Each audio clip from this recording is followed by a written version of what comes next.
All right, people are starting to filter in. That's awesome. We're probably just gonna give it a couple minutes here just to let some people trickle in, see how everyone's doing tonight. I got Matthew. What's up, man? How's it going? Everyone can grab a drink. Appreciate everyone coming in for the night. So I'll just give it a couple more minutes here, and we'll start once everyone's here. I'm gonna try to see about adding in Alec. Hey, Harley, how are we doing, sir?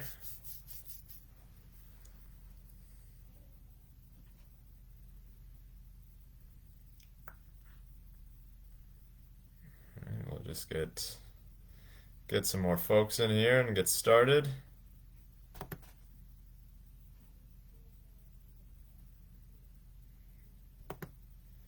Trying to figure out how to get Alec into this.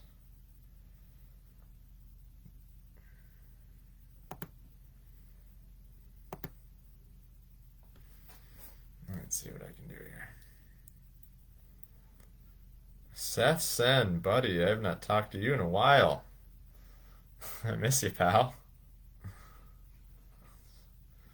Harley, I'm very happy that you woke up this morning. That makes my day very, very good when you wake up. It's much better than the alternative.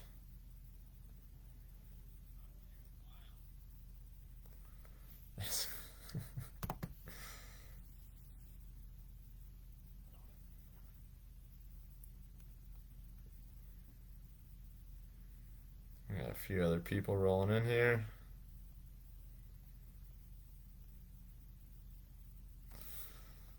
Same, busy, busy. You have been very busy, Seth, and that I'm happy that you're busy, but I also need you to come do stupid Civil War stuff with us. So,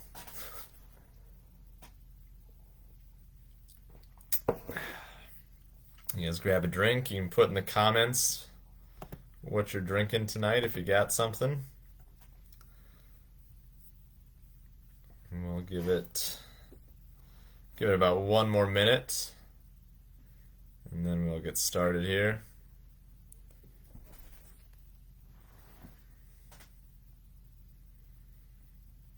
Still have no idea how to add Alec to this, and that is okay. Alec, I'm trying to figure out how to get you in. Herloff is drinking milk. I would expect nothing less.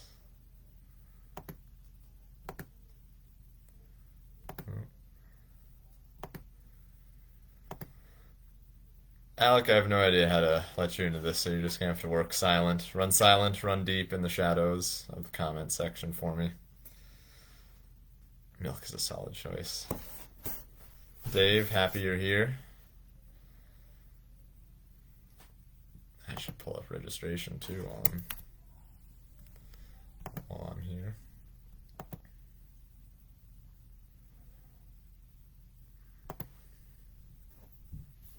Let's see where we're at the moment. And we'll get started here in just a few seconds.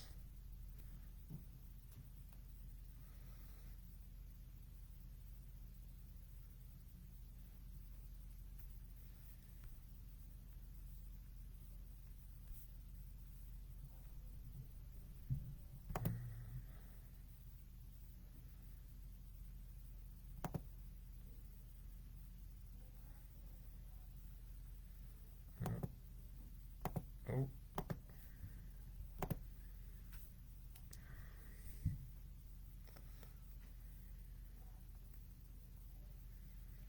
All right.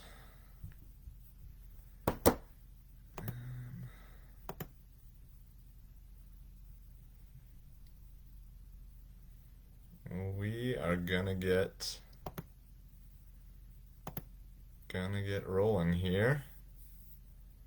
If anything comes up where the audio or video is starting to really get wiggy, you guys can just let me know and I'll try to take care of it as best I can. I want to say thank you guys, anyone who's tuning in right now. I really do appreciate it. I'm going to try to not take up too much of your time because I know everyone's night super busy. I just got done with dinner and then track practice before that. So appreciate everyone coming on, especially if you got a busy night. So let's get into it. Let's get into the meat and potatoes here. So we're talking all about From Prisoner to Prairie, the Galvanized Yankees at Fort Abercrombie. This is going to be our unit's big event for the year. This is our big push. It is going to be July 20. Make sure I actually have the dates right. This is going to be July 26, 27, and 28.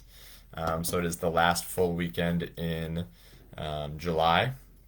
There's not too much else going on around that time frame for quality events.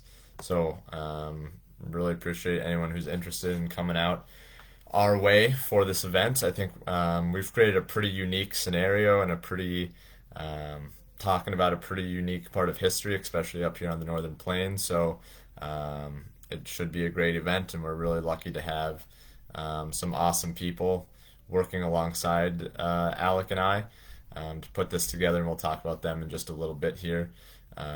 But do have a couple things I wanted to hit. First off, what is this event? The overall idea of it. This is a public living history event, but with a pretty big focus on immersion and on authentic guidelines. This event is sponsored and in part hosted by the Authentic Campaigner. So we have made the 2024 Authentic Campaigner schedule thanks to the awesome guys over there like Gavin Thomas and Jason Brown.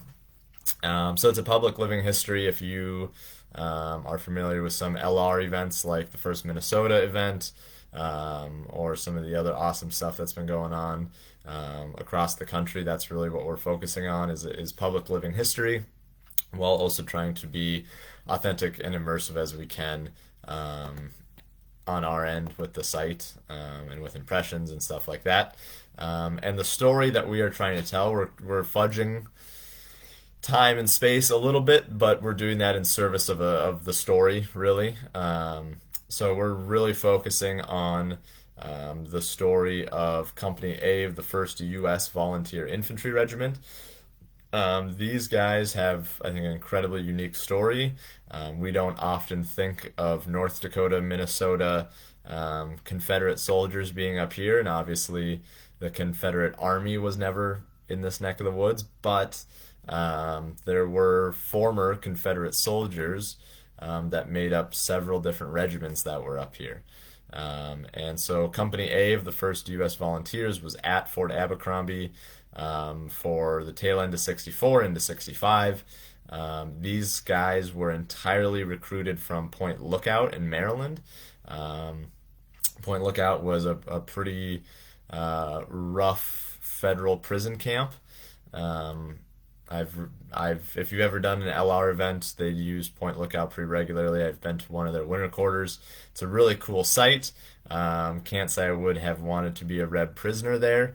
Especially a lot of these guys were captured in and around the time frame of the Gettysburg campaign, and they decided that they were given the choice of either you can basically sit in prison continually, or you can take the federal oath and join federal service, and they promised you wouldn't be put into offensive operations against the Confederacy. And so a lot of these guys took the oath. A lot of them to begin were mostly Virginia, North Carolina, some Georgia, but a lot of Virginia and North Carolina guys. And it seems like really their counties or their families or a lot of that had pretty strong Unionist sentiments, so they probably weren't fully on board with the idea of the Confederacy to begin with, but had gone along with it, had been captured. The earliest captures in Company A were June of 63, and the latest actually go all the way up to May of 64.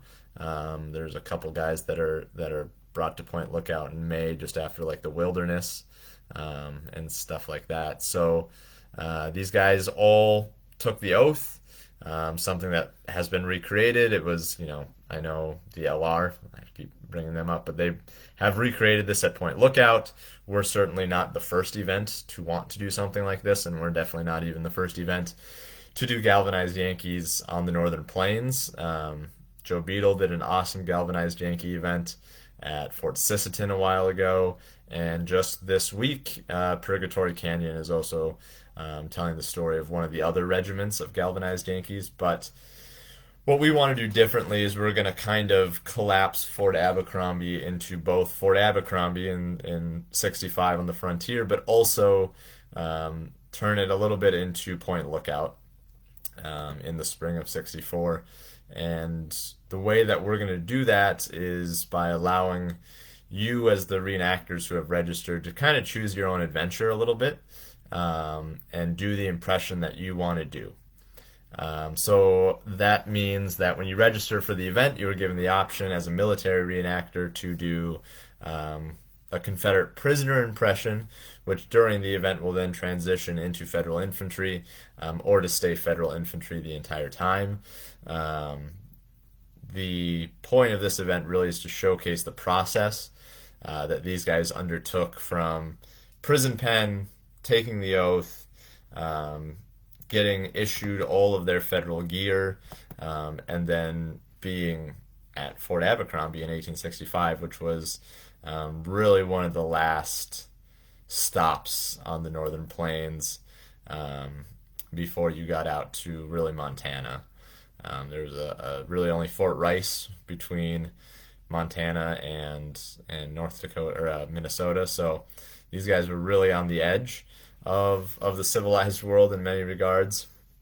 And like I said, these guys were born in Virginia, born in North Carolina, and took the oath and ended up here. So that's the process we want to show. But if you're a guy that only has federal kit and you only want to do the federal side of things, that is totally fine. We have that built into the event as well. If you sign up for the Federal Infantry contingent, you're going to start the event as basically guards, as the guys who are guarding these prisoners, and just garrisoning Fort Abercrombie. And then once the prisoners have gone through, taken their oath, been issued all their equipment, then we will merge the prisoners into the infantry company. And for the rest of the event, then we're going to go through the garrison life of Company A, 1st USVs, and everyone will be together as Federal infantry. So I know we've definitely made a push for wanting and needing guys to come do Confederate prisoners, but we absolutely just need as many standard Federal guys as well. The guidelines are posted for that. The Federal guidelines are as basic as you can get: forage cap, fatigue blouse, sky blues, 61, 63 Springfields, or an 1853 Enfield.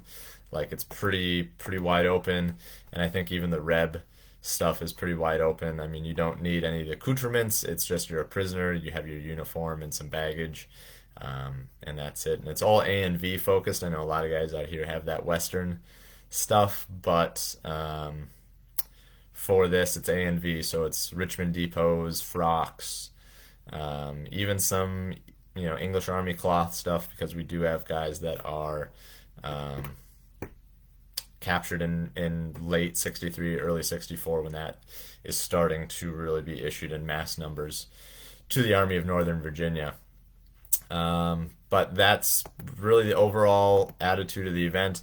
We want the public to come in at any time and both see what Fort Abercrombie was like when it was garrisoned with soldiers, but also be able to learn more about a super unique story that 99.9% of the public in our region has no idea happened or existed or anything like that. So that's what we want. And the North Dakota State Historic Site, who runs Fort Abercrombie, is totally on board with this. We've had some really great, awesome meetings.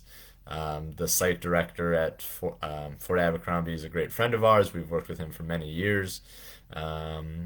and they really want to pull this off in a cool, exciting way that's going to bring some attention to the site, and that's what we're all for too. Because the more people we bring into the site, the more money they make, and they can support themselves as a historic site a lot better. Because, quite frankly, North Dakota State Historic Site or Society doesn't, they're not swimming in money, and so the more people we can draw to these sites, that's great for them. And also, we're going to have some things for sale, like T-shirts, that'll be available both for reenactors and for the public to commemorate the event. And that money will go pretty much directly into the site. But we'll share more news on that once we get a design and some more info on that stuff that going. So that's the event as a whole. At any point, if you guys have questions or comments, concerns, like Matthew said, it is a great little site. It's awesome. It's right along the Red River. It's kind of in the middle of nowhere. It's on the outskirts of Abercrombie, the town, but it's really in the middle of nowhere. Last year, there was a good chunk of us there. Seth was there, Brian Hardy, Alec, myself, we were there, Bob Welch, Chase Hornberger.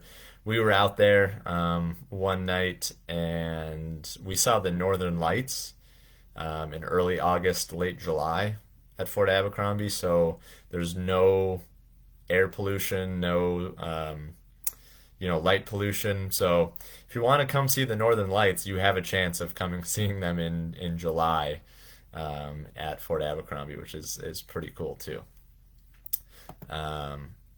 So that's kind of the overall idea of the event. Also, the site is, in general, I think, in a pretty good location.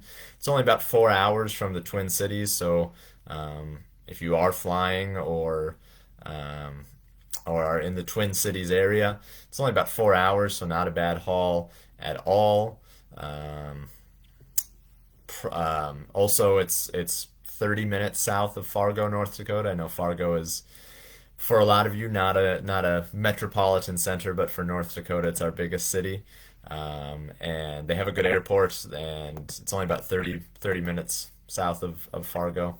As far as some other kind of locales in the area, it's only about 4 hours from Sioux Falls, about 7 hours from Des Moines, 8 hours from Kansas City. So even if you're in the Kansas City area, like our friends the Croakers, it's about 8 hour drive, so nothing you can't do in a day on Friday and Sunday.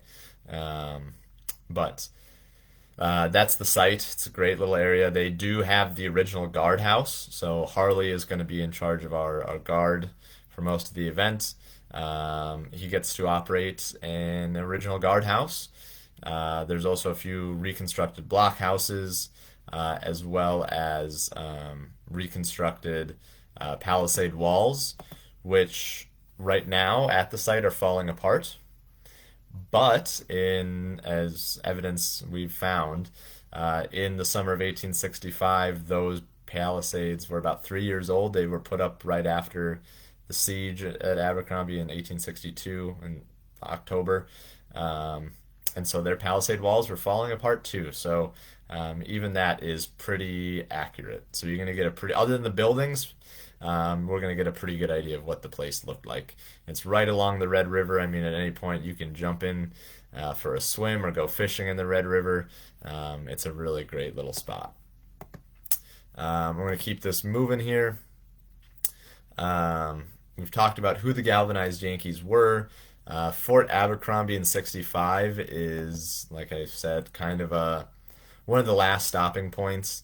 There had been Minnesota infantry there from 61 to 62 to 63, and in 64 and 65 it becomes home of Hatch's Battalion of Independent Cavalry, and Minnesota Cavalry is there, and then the 1st US is there. Only one company is there, so it actually was really, in 65, more than anything, a cavalry post.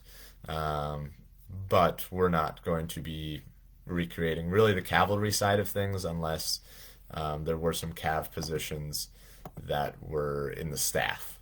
at the fort, which is actually what we'll be talking about next, is kind of who is the staff, who is in charge of this event, who is leading it, who is, both in 1865, who's in charge, and in 2024, who is in charge.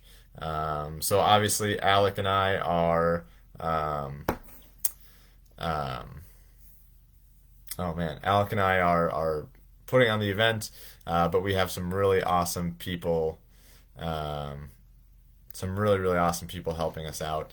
If you know Joe Beadle and the sheep farm events, he is helping us lead the event. He is acting as our adjutant for the weekend because we're really focusing on kind of the garrison and all the paperwork that goes along with turning Confederate prisoners into federal infantry. He'll be acting as the adjutant.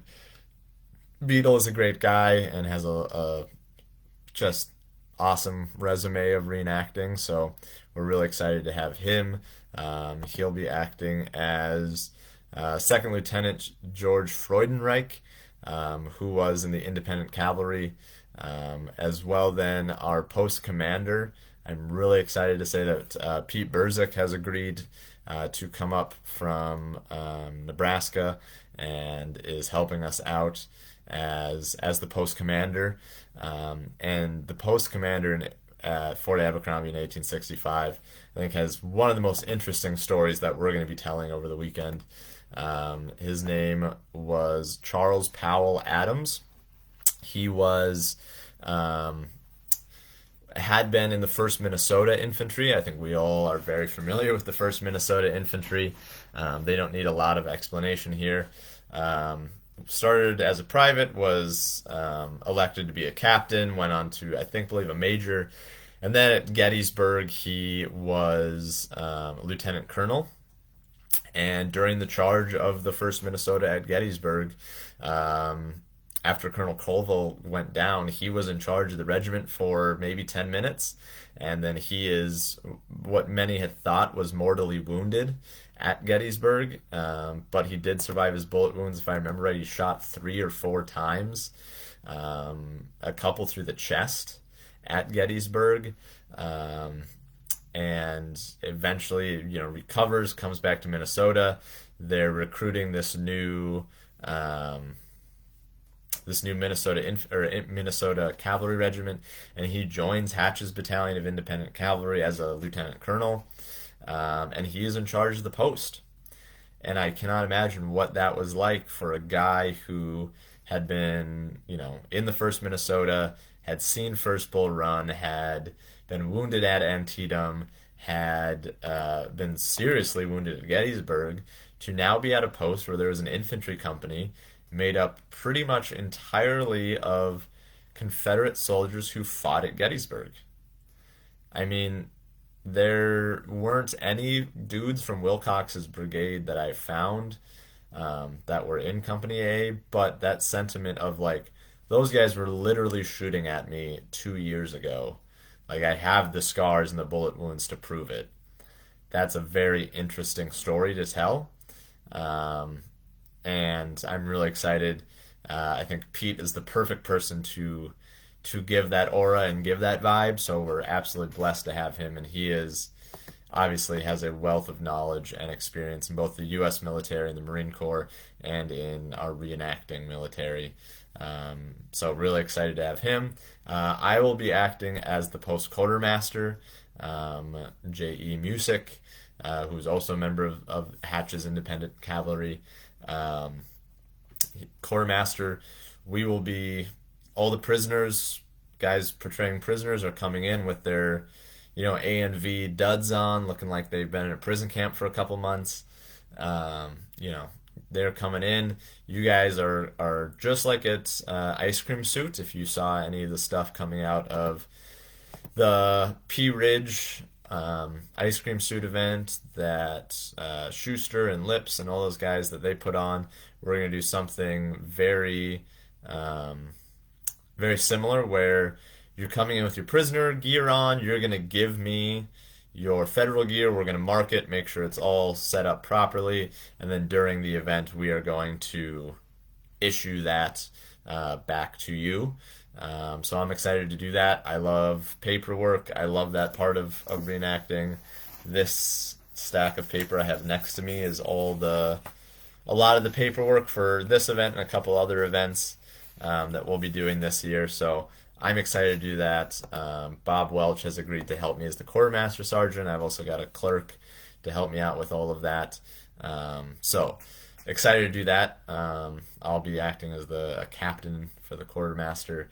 And then last but not least, we have Alex Stork, our last officer, who will be portraying Hooper Strout, who was a New England officer who just was much like Powell Adams, had been fighting in the Army of the Potomac, I believe, and then volunteered with the US Vs, but was like a New England guy, now out in Dakota Territory, commanding a company of former Confederate prisoners who had probably also been shooting at him a while ago. So we have all these very different, interesting guys who are Officer Corps, both historically, the interesting guys there, and also in 2024, we have just an awesome lineup of guys that know their stuff.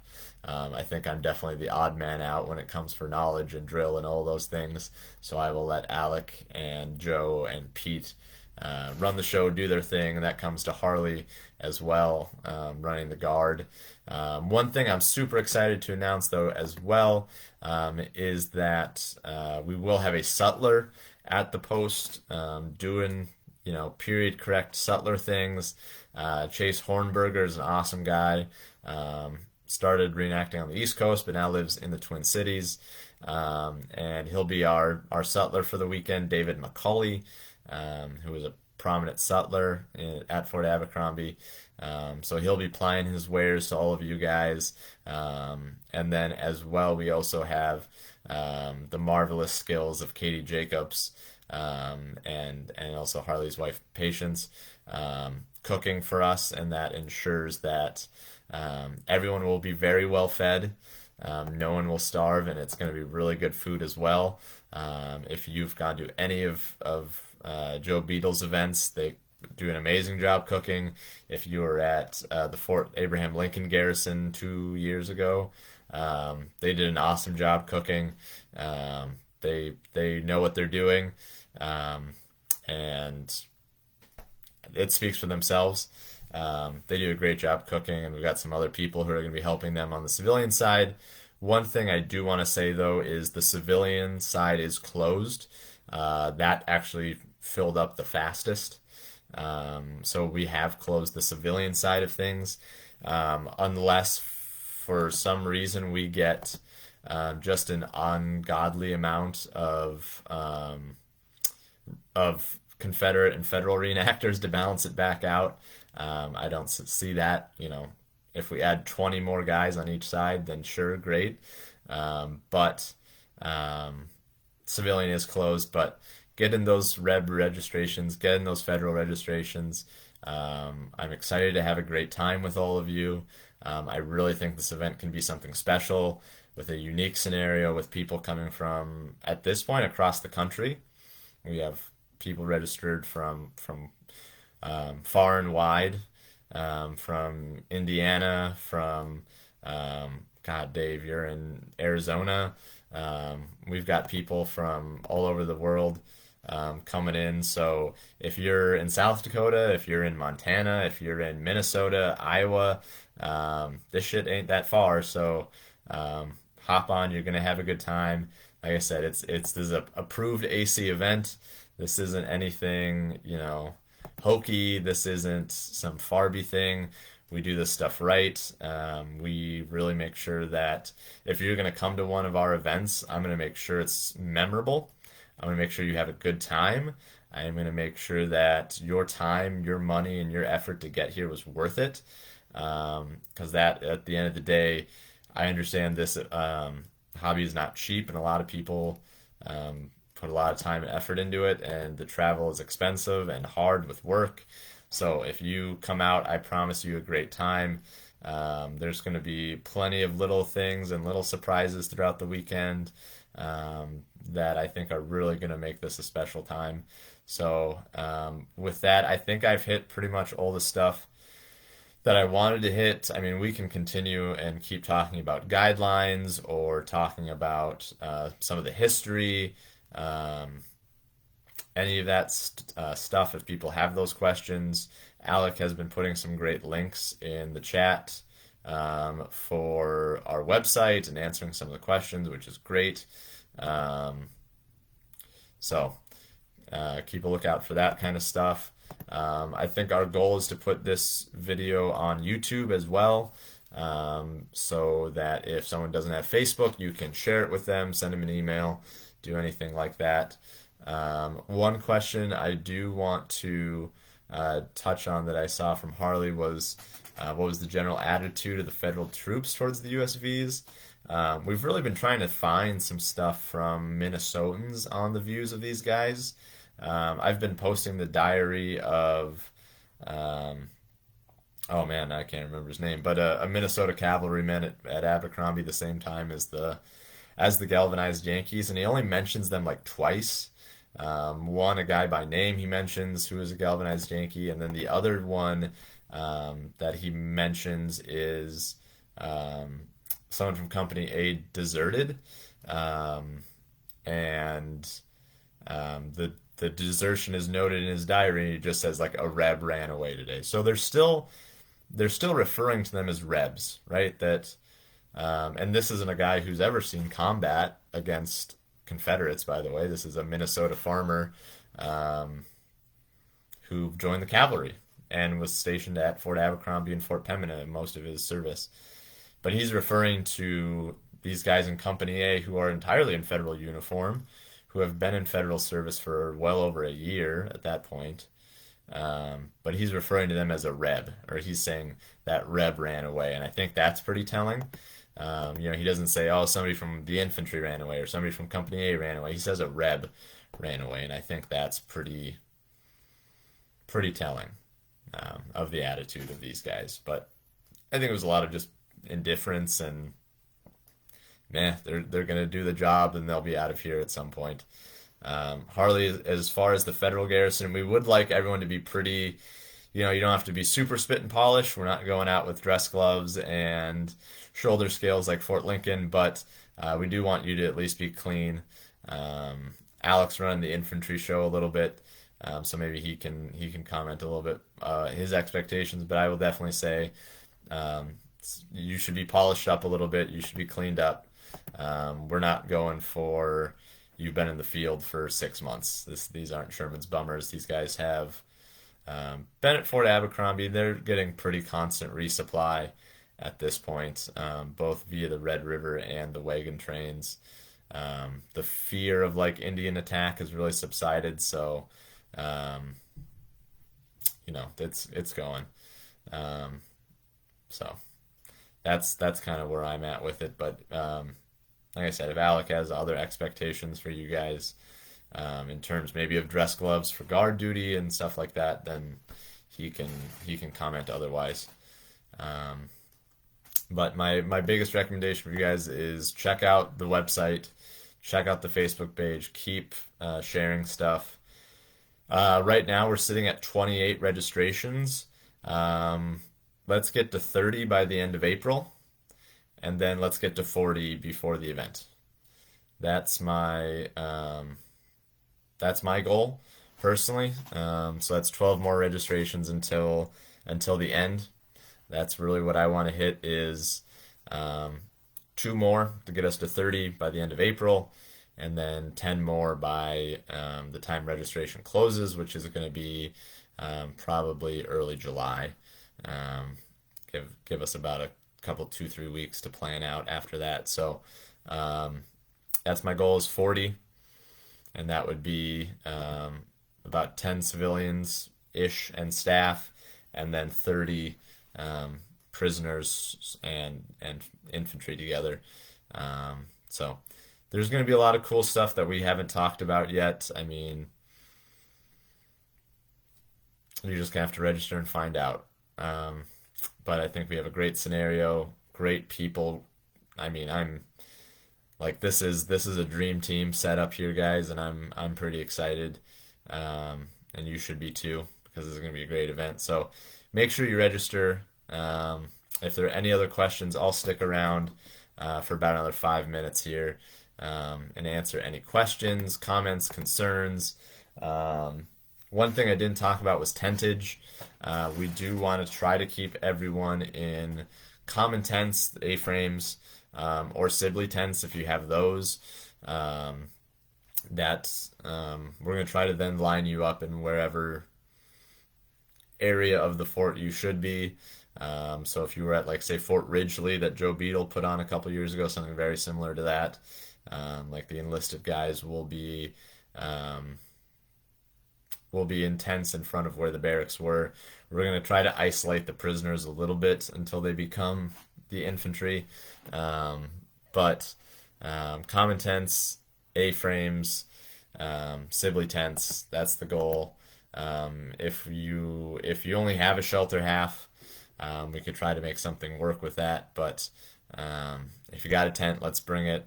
We're going to keep away from wall tents except for the officers and civilians and stuff. So we want to keep away from that bigger stuff, just because the enlisted guys never had access to that stuff. So that's our goal with tentage and stuff. So like I said, I'll stick around for a little bit here, answer any questions.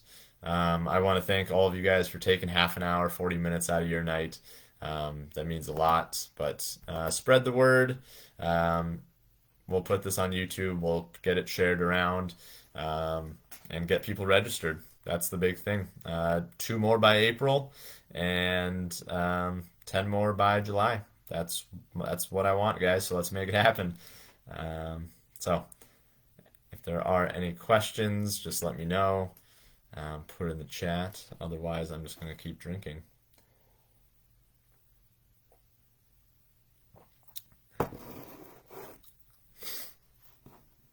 Oh, Austin, a Confederate fly would that would work for definitely for the prisoner stuff.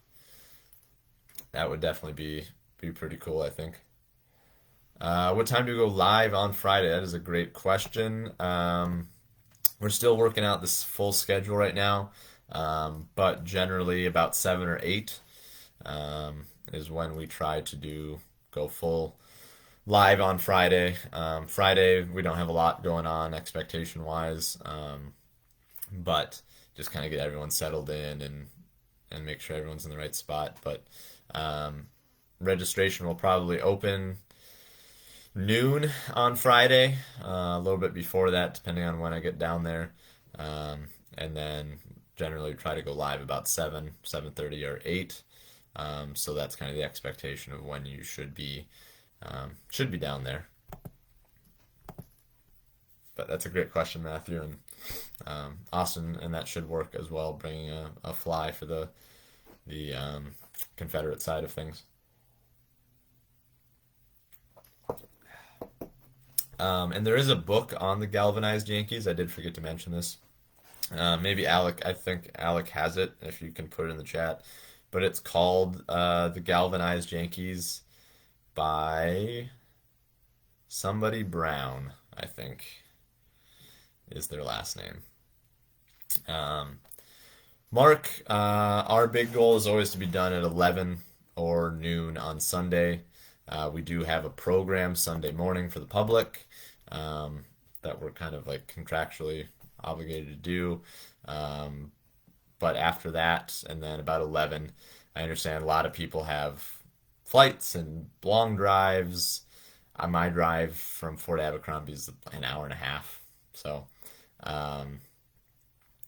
but 11 o'clock is normally when we try to wrap things up, just so that we can get you guys on the road and not be exhausted and, be safe. So, we'll start at 7, 8 on Friday night and try to end at 11 or noon on Sunday. That's generally how we like to do things, just to get you guys on the road and be safe. So, oh, thank you, Alec. It is The Galvanized Yankees by D. Alexander Brown. I know he has a lot about the guys that were at Fort Union and Fort Rice that were also first US volunteers. Kind of dives into the whole process about um, all of the whatchamacallits, all of the galvanized Yankee regiments. So it's a great book and highly recommended. I've only read sections, but they've been great. Any church or prayer service on Sunday morning. We could try to work that in. We do have, normally we try to set aside some time for that. As far as I know, there was no chaplain or anything um, at Fort Abercrombie at the time, but there were fairly regular prayer meetings that the diarist who I've been posting comments about. And so even if it's just a little bit more of an impromptu um, prayer meeting, as they called it, I we can definitely work that in, but it won't be a whole formal church service type of thing. But we can try to work in a prayer meeting, as the diarist said there were.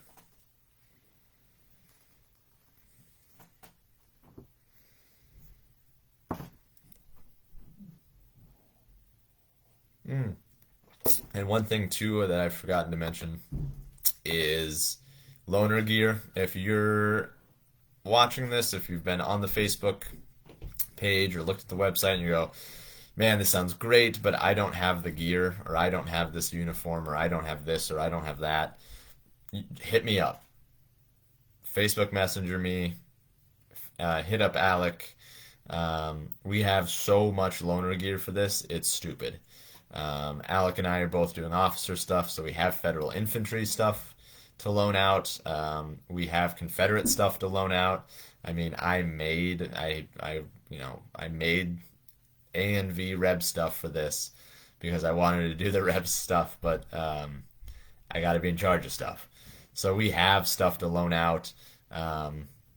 And also there are plenty of options to get kits and to sew stuff and have people sew stuff for you. I am more than willing to make stuff for people before the event starts. Um, in fact, I made Matthew hit me up for a haversack, and I found an A and V based haversack, and I quick hand sewed up a haversack for him. I would love to show it if I could find it in the kit that is my room here, but like, so Matthew, I know I've already seen this, but Confederate haversack, hand sewn, try to make it a little bit greasy and dirty too. So haversacks, if you can get a Richmond Depot kit, this is the Richmond Depot 2 I made for the event that I will not be wearing. So someone is more than welcome to wear this if they want. But there are definitely options for loaner gear. Mark, that's a really great question. We aren't going to be giving you specific people. This isn't going to be a first-person event like the Galvanized in Dakota Territory with Joe Beadle. We're going to have the officers basically doing that just because their stories fit a lot better. We're going to give you guys units is what we're going to do.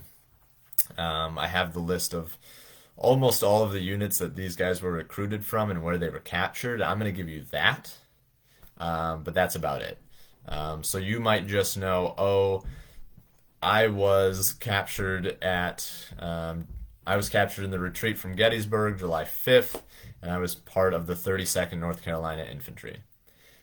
I think that's enough information to go off of. We're not going to be calling each other the historic names because there are still some people in this hobby that I only know from their Fort Ridgely name.